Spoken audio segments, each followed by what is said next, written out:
ဒီ essay writing tips ကိုပြောရမယ်ဆိုလို့ရှိရင်ဒီ motivation letter မှာကိုက essay ရေးမယ်ဆိုလို့ရှိရင်ကိုယ့်ရဲ့အကြောင်းအရာကိုပေါ့နော် reflect လုပ်ဖို့အရန်ရေးကြီးရယ်ကိုယ့်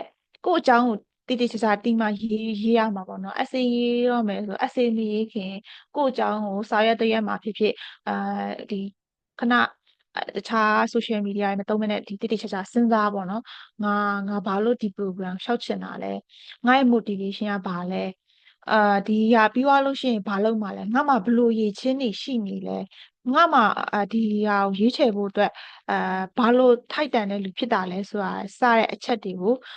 စေချာစဉ်းစားဖို့လိုအပ်တယ်ဒီ academic qualification တွေပေါ့နော်ကိုက undergraduate degree ရှိရဆိုရင်ဒီကိုရှောက်ချင်တဲ့ program နဲ့ဘလို့ချိတ်ဆက်မှုရှိရဆိုတော့အကြောင်းတွေပြီးတဲ့အခါကျကိုကmaster တက်မယ်ဒါမှမဟုတ်ဒီ bachelor ပဲဖြစ်ဖြစ်ဒီ master ပဲဖြစ်ကိုကတက်မယ်ဆိုကိုယ့်ရဲ့ grade တွေကဘယ်လိုမျိုးကို့မှာ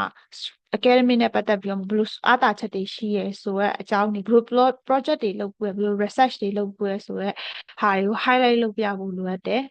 နောက်တစ်ခုကကျတော့ကိုယ့်ရဲ့ professional experience တွေပေါ့နော်တိတ်တိတ်ကြီးအဲ့ဒါအရေးမကြီးဒီ essay မှာပေါ့နော်ကိုသေးလို့ရှိရင်လည်းကိုယ့်ရဲ့ဒီအလုပ်ကိုင်ဒီ experience အသေးလေးရက်တူလေးကနေပြီးတော့မှကိုဘယ်လိုအတွေ့အကြုံတွေရတယ်ဘယ်လို contribute လုပ်နိုင်လဲဆိုတာကိုရေးပြနိုင်မှုလိုအပ်တယ်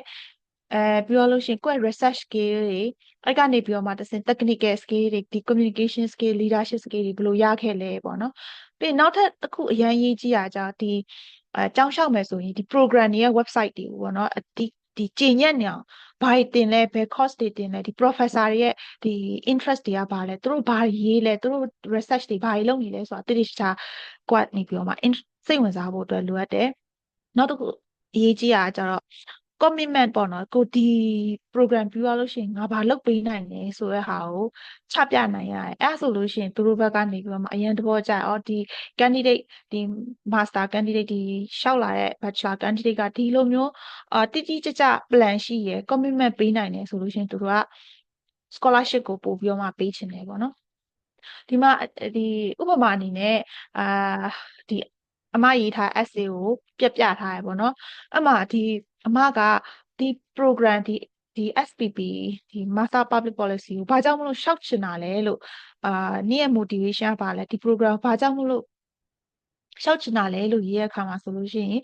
ကိုကနေပြီးတော့မှဒီအပြင်ဗဟုသုတတွေပေါ့နော် data တွေ facts တွေနဲ့ဒါမှမဟုတ်ကိုယ့်ရဲ့ personally အတွေ့အကြုံတွေနဲ့ရေးပြနိုင်ရင်ကောင်းတယ်အမကကြောက်ဘယ်လိုရေးထားလဲဆိုလို့ရှိရင်ဒီတည့်ရဲ့အတိုင်းပဲတိုင်းပြည်ကဒီအာဏာသိမ်းမှုဖြစ်သွားတဲ့အခါမှာဆိုလို့ရှိရင်ဒီနိုင်ငံရေးစီးပွားရေးလူမှုရေးအကုန်လုံးကnegative effect ကိုရောက်သွားတယ်အဲ့လိုမျိုးချိန်တွေမှာဆိုလို့ရှိရင်ဒီပညာရှင်တွေလိုအပ်တယ်ကိုယ့်ရဲ့တိုင်းပြည်ရဲ့ gap ကိုဖြည့်ဖို့အတွက်ပညာရှင်တွေလိုအပ်တယ်ပေါ့နော်အဲ့လိုမျိုးပညာရှင်တွေလိုအပ်တဲ့အနေအထားမှာငါကတကယ်ဟိုမှဒီ action oriented women ဖြစ်တဲ့တယောက်ဖြစ်တဲ့အတွက်ကြောင့်မလို့ပေါ့နော်ဒီလိုမျိုးကိုယ့်ရဲ့တိုင်းပြည်အတွက်တစ်ချိန်ချိန်မှာဘယ်လိုမျိုး effectively inclusively လုပ်ချင်ပါတယ်ဆိုတဲ့အကြောင်းတွေထည့်ရေးရဲအဲအကြောင်းမလို့ဒီ CMU ရဲ့ဒီ public policy ကိုရှောက်တယ်ပေါ့နော်အဲ့ဒါငါရဲ့ motivation ဖြစ်ပါတယ်ဆိုပြီးတော့မှထည့်ရေးတယ်နောက်ဒုတိယဒီတတိယချက်ဒီ academic qualifications တွေကိုဘယ်လို highlight လုပ်လဲဆိုလို့ရှိရင်ဒီငါဒီ undergraduate မှာဆိုလို့ရှိရင်ဒီလိုမျိုး politics နိုင်ငံရေးစီးပွားရေးလူမှုရေးဒီဟာတွေကို overall အနေနဲ့မန္တလေးတက္ကသိုလ်မှာသင်ခဲ့ရတယ်ဒီသင်ခဲ့ရတဲ့ course တွေကဆိုလို့ရှိရင်ငါ့ကို basic concept ကိုပေးရပေါ့နော် basic concept ကိုပေးရဒီလိုမျိုး CMU မှာလာတက်နိုင်မယ်ဆိုလို့ရှိရင်ငါအတွက်ဒီ advanced knowledge တွေပြမယ်ပြီးတဲ့အခါကျ research တွေဘယ်လိုလုပ်ရမလဲဆိုတာသိမယ် quantity နဲ့ပတ်သက်ပြီးတော့မှဒီ course တွေကို CMU ကဒီကိုရှောက်မဲ့ကြောင်း course တွေတေချာကြည့်ထားလို့ရှိရင်လုံးဝဒီ gap တွေကိုဘယ်လိုမျိုးskills တွေရချင်တယ်ဘယ်လိုတတ်တယ်ဆိုတာကို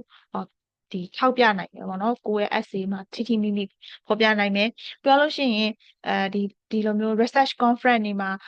conference တွေမှာဖတ်ခဲ့ဘူးရယ်ဆိုလို့ရှိရင်လည်းထည့်ရေးပေးပေါ့နော်အဲ့လိုမျိုးထည့်ရေးပေးလို့ရှိရင်ပို့ပြီးတော့မှကောင်းတယ်ပေါ့ပြီးတော့ကိုယ့်ရဲ့အမှတ်တွေကိုရေးရတဲ့အခါမှာဆိုလို့ရှိရင်လည်းငါကဒီအမဆိုလို့ရှိရင်ဒီ conflict ဖြစ်တဲ့ကချင်ဒီ data ကနေပြီးတော့မှလာတယ်ပေါ့နော်အဲ့လိုမျိုးလာပြီမဲ့ငါရဲ့ ဒီ CGPA ကကောင်းနေပေါ့နော်essay ရဲ့အခါမှာငါဒီလိုမျိုးဒီဘယ်လိုပြောရမလဲဒီပြိပက္ခကြီးဖြစ်နေပြီမဲ့လုံးဝအရှုံးပေးနေရဲ့အကြောင်းမဟုတ်ဘူးဒီလိုမျိုးစူးစမ်းနေရဆိုတဲ့ဟာကိုချပြလိုက်တယ်ပြိပက္ခဖြစ်နေမယ်ငါမှတ်တရားကောင်းနေပေါ့အဲ့လိုမျိုးဒီစူးစမ်းနေရဆိုတဲ့ဟာကိုပေါ်ပြနိုင်တယ်အဲ့လိုမျိုးတွေထည့်ရေးပေးဖို့လိုအပ်တယ်နောက်တစ်ခါကျဒီ professional experience ဒီ professional experience မှာဆိုလို့ရှိရင်အမကဒီကျောင်းတစ်ကျောင်းနဲ့ပေါ့နော်မဲဘုံတက္ကသိုလ်နဲ့ဒီ CSO အဖွဲ့အစည်းတစ်ခုနဲ့ပေါင်းပြီးတော့မှသူတို့ကနေပြီးတော့မှ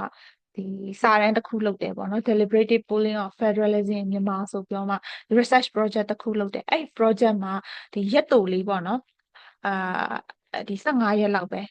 ဒီ volunteer လုပ်တယ်အဲ့လိုမျိုး volunteer လုပ်တဲ့အခါမှာဒီလိုမျိုးဘယ်လို skills တွေရခဲ့တယ်ဆိုတဲ့အကြောင်းကိုထည့်ပြီးတော့မှရေးထားရပေါ့နော်ဒီ essay ထဲမှာဒီကိုယ့်ရဲ့ experience တွေရေးတဲ့အခါမှာပေါ့နော်ဒီ CV တွေကလိုမျိုးပဲ facts တွေကိုပေါ့နော် point out လုပ်ပြီးတော့မှရေးရထက်ကိုယ့်ရဲ့ဒီဘယ်လိုပြောရမလဲ project တစ်ခုမှာအလုပ်တစ်ခုကိုဝင်လုပ်တယ်ဆိုလို့ရှိရင်ငါကဒီကနေပြီးတော့မှဘယ်လိုမျိုး skills တွေရခဲ့ပါတယ်ဆိုပြီးတော့မှချိတ်ဆက်ပြီးတော့မှရေးပြနိုင်ရမယ်ပေါ့နော်မဟုတ်လို့ရှိရင်ကိုယ့်ရဲ့ facts တွေပဲ data တွေပဲစုပြီးတော့မှပြထားလို့လိုမျိုးဖြစ်နေနေတယ်နောက်တစ်ခုကကြတော့ဒီ course တွေကိုပေါ့နော်ဘယ်လိုမျိုးချိတ်ဆက်ပြီးတော့မှကြည့်ရမလဲဒီ program website တွေကိုဘယ်လိုမျိုးကြည့်ရမလဲဆိုလို့ရှိရင်သူတို့ဒီပြထားတဲ့ course တွေရှိရပေါ့နော်ဘာတွေသင်ပါမယ်ဆိုတဲ့ဟာမှာအဲ့တင်တဲ့ပြထားတဲ့ course တွေရောငါကတော့ဘယ် major ကိုစိတ်ဝင်စားတယ်ဘယ် major ကိုစိတ်ဝင်စားရဲဆိုပြီးတော့မှဒီ research methodology ဒီမှာဆိုရင်အမ research methodology ဆို research methodology data analysis ဆို data analysis ဥပမာ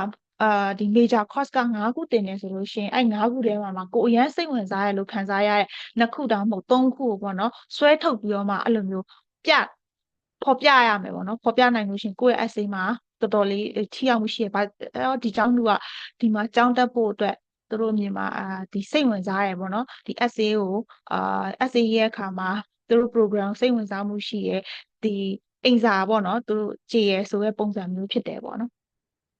ပြီးရင်ဒီ professor ရဲ့နာမည်ပေါ့နော်အဲ့လိုမျိုးထည့်ရေးပြီးရင်ကောင်းတယ်ဒီ professor ကတော့ဘယ်လိုမျိုး research တွေလုပ်နေရဲအဲ့လိုမျိုး research တွေလုပ်နေတဲ့အတွက်ကြောင့်မို့ငါရဲ့ interest ကလည်းဒီ professor နဲ့ကိုက်ညီမှုရှိရဆိုပြီးတော့မှထည့်ရေးပေးပေါ့နော်